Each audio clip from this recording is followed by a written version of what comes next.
आखिर शिखंडी कौन था जो पितामह भीष्म की मृत्यु का कारण बना था।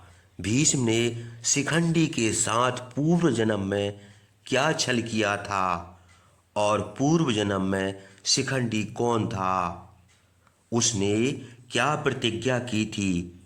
तो आइए जानते हैं इस छोटे से वीडियो में। वीडियो को अंत तक पूरा जरूर देखिए। तो चलिए हम वीडियो को शुरू करते हैं। और जब अम्बा को पूरे सम्मान के साथ सौभ नगरी के राजा साल्व के पास भेज दिया गया।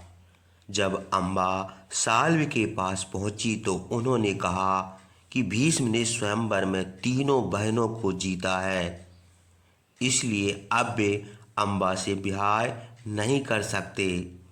अम्बा दुखी होकर भीष्म के पास गई। भीष्म ने उससे कहा कि वह विचित्र वीर्य के साथ विवाह कर ले, लेकिन विचित्र वीर्य ने अम्बा के साथ विवाह करने से मना कर दिया, क्योंकि वे जानते थे कि अम्बा पहले ही शोभराज शल्य को अपने पति के रूप में चुन चुकी है। स्वयंवर में भीष्म ने अम्बा को जीता था, इसलिए अम्बा ने भीष्म से विवाह करने को कहा, लेकिन भीष्म अपनी प्रतिज्ञा के कारण ऐसा नहीं कर सकते थे। अतः उन्होंने उसे पुनः शल्य के पास जाने की सलाह दी। अम्बा दोबारा सौरवराज शल्य के पास पहुंची और उसे बहुत समझाया, परंतु शल्य का जवाब पहले वाला ही था। इस तरह अम्बा बहुत समय तक हस्तिनापुर और सौभ नगरी के चक्कर काटती रही, लेकिन भीष्म माने और न शल्य। ऐसे में क्रोधित अम्बा ने अपनी स्थिति के लिए भीम को ही उत्तरदायी ठहराया। उनसे बदला लेने के लिए वह उस समय के सभी वीर राजाओं के पास गई, लेकिन उन्होंने अत्यंत पराक्रमी भीष्म के डर से उसकी किसी प्रकार की कोई सहायता नहीं की।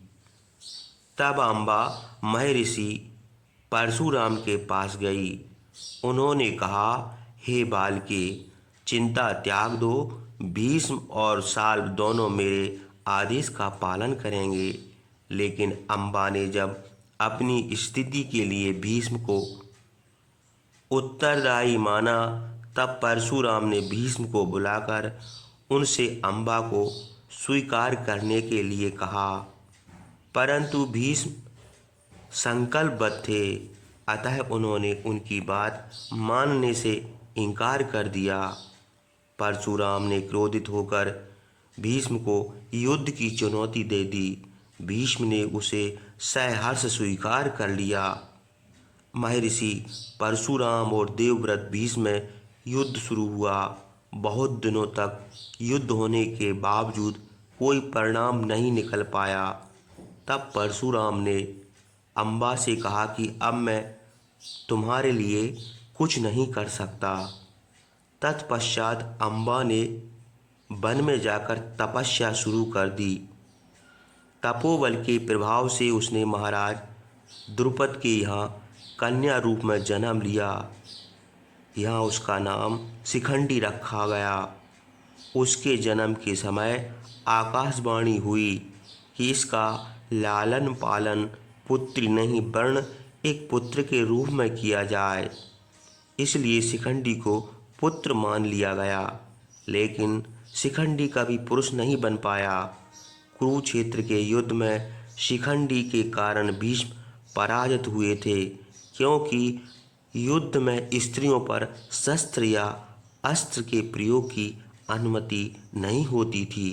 अम्बा ने ही शिखंडी के रूप में जन्म लिया। यह बात देवव्रत भीष्म अच्छी तरह जानते थे। तो मित्रों, अब आप जान गए होंगे कि पूर्व जन्म में अम्बा नाम की स्त्री थी, जिसका जन्म शिखंडी के रूप में हुआ था। उसके साथ भीष्म ने छल किया था, उसे छल से हरण किया था। जिससे वह क्रोधित होकर तपस्या करने लगी थी और उसने निश्चय किया था कि मैं भीष्म की मृत्यु का कारण बन और महाभारत युद्ध में शिखंडी द्वारा ही पितामह भीष्म की मृत्यु होती है। तो मित्रों, आपको हमारी प्रस्तुति अच्छी लगी हो तो वीडियो को लाइक एवं शेयर जरूर कर दें और हमारे चैनल जय करीला धाम को भी सब्सक्राइब कर दें। आप सभी को जय श्री कृष्णा, जय जय श्री।